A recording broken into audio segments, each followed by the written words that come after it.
ପାଗୁଳୁ ଏ ପାଗୁଳୁ ପାଗୁଳୁ ରେ ଶୁଭା ଯାଉଛି ନା? ମୁଁ ଦେଖିଆ ବଜାର ଯାଉଛି। କଣ ହେଲା ମା? ତୁ ମତେ କାହିଁକି ଏତେ ବାର ଜୋର ଜୋର ଡାକୁଛୁ? ମୁଁ ପା ସେଇଠି ଯାଇକି ଖେଳୁଥିଲି। କଣ ପାଇଁ ଡାକିଲୁ? ଦେଖେ ମୁଁ ଏଇନା ମାର୍କେଟ ଯାଉଛି। ମାର୍କେଟରେ ମୋର ଏଇନା ଟିକେ କାମ ଅଛି ତ ମୁଁ କାମ ସାରିକି ଆସୁଛି। ଜଲ୍ଦି ଜଲ୍ଦି ମୁଁ ଆସିବି ଆଉ ତୁ ଟିକେ ଘର ବାଡ଼ିଆରେ ନଜର ରଖିଥିବୁ ହେଲା। ଜଲ୍ଦି ଆସିବୁ ଆଉ ମୋ ପାଇଁ ଆଇସ୍କ୍ରିମ୍ ଦିଟା ନେଇ ଆସିବୁ। ନହେଲେ ମୁଁ ତ ଘର ଜଗିବିନି। ସତ କଥା କହୁଛି, ନହେଲେ ମୁଁ ତ ଘର ଜଗିବାର ନାହିଁ। ଦେଖୁଛୁ ତ କୋଉଠିଆ ଚୋର ମାନେ ହଉଛନ୍ତି। ଆମ ଘରେ କେତେ ସୁନା ଟଙ୍କା ଅଛି। ସୁନା ରୂପା ଟଙ୍କା ପଇସା ଦେଖେ ଏଇନା ଚୋର ମାନେ ଯଦି ଆସିବେ ତାଙ୍କୁ ଯଦି ଆମ ଘରେ ସୁନା ରୂପା ଏଇଭଳିଆ ସବୁ ଜିନିଷ ଅଛି ବୋଲି ଯଦି ଖବର ପାଇଦେବେ ତାହେଲେ କଣ କରିବେ କହିଲୁ? ସୁଦୁ ହାତ ବଢେଇବେ ଆସିକି ନେଇଯିବେ। ମୋ ସୁନା ତାପା ତୁ ଖେଳୁଥା, ଫିରି ଘର ବାଡ଼ିଆରେ ଟିକେ ନଜର ରଖିବୁ ହେଲା। ଖେଳୁଛି ତୁ ଏଠୁ ଯା, ମୁଁ ଘରଟା ଜଗୁଛି।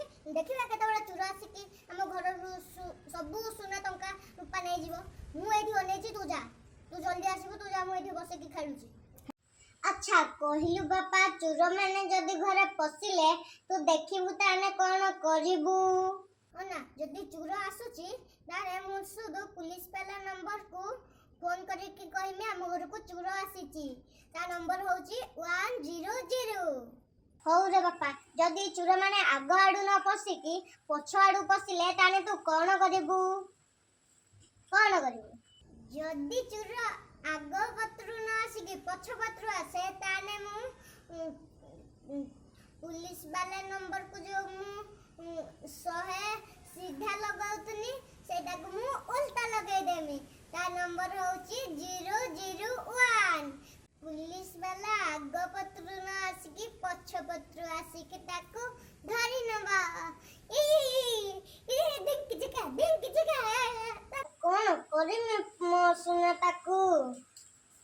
ସିଏ ଯେମିତି ପାଗଳା, ତା ନାଁଟା ଯେମିତି ପାଗଳା, ସିଏ ବି ସେମିତି ପାଗଳା, ଆଉ ତା ମନଟା ବି ସେମିତି ପାଗଳା। କଣ କରିମିଲେ ମୁଁ ମୋ ପୁଅକୁ? ହଉ ମୁଁ ଆସୁଛି ହେଲା।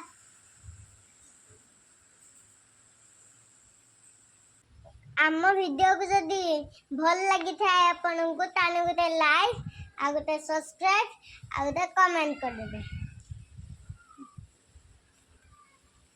ଟାଟା।